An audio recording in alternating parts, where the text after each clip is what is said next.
కాలేజీకి వెళ్ళాలంటే ఏముండాలి? కాలేజీకి వెళ్ళాలంటే ఏముండాలి? లవర్ ఉండాలి మెయిన్. చేతులు బుక్కులు. ఓకేనా? కాలేజీకి వెళ్ళాలంటే ఏముండాలి? కాలేజ్కి వెళ్ళాలంటే బుక్స్ ఉండాలి బ్రో. జేబులో డబ్బులు ఉండాలి. మంచి పుస్తకం కొనుక్కోవాలి. చినిగిన చొక్కా అయినా తొడుక్కోగాని మంచి పుస్తకం కొనుక్కొని చదువుకోవాలి. భయ్యా నేను చదువుకోవడానికి వచ్చాను, చదువుకోవడానికి మాత్రమే వచ్చాను. దయచేసి నేను చదువుకోని ఉండి ప్లీజ్. ఫస్ట్ ఈడు బాగా చదువుతారు బ్రో. బాగా అమ్మాయిలు కూడా బాగా చదువుతారు. కుర్చీ కానీ కుర్చీ కానీ మడత పెట్టిన కుర్చీ. కుర్చీ కానీ కుర్చీ అంటది. అదే అది మినిమం డిగ్రీ చదువుతాం. కింది స్థాయి వాళ్ళకి అర్థం కాదు, మాస్ వాళ్ళకైతే అర్థం కాదు. అది మినిమం డిగ్రీ చదువుతాం. మినిమం డిగ్రీ చదువుకున్న వాళ్ళకి ఐఏఎస్ ఐపీఎస్. ఆలోచిస్తున్నా బ్రో.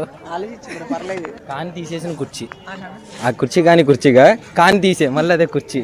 తీసే మళ్ళీ అదే కుర్చీ కాదా?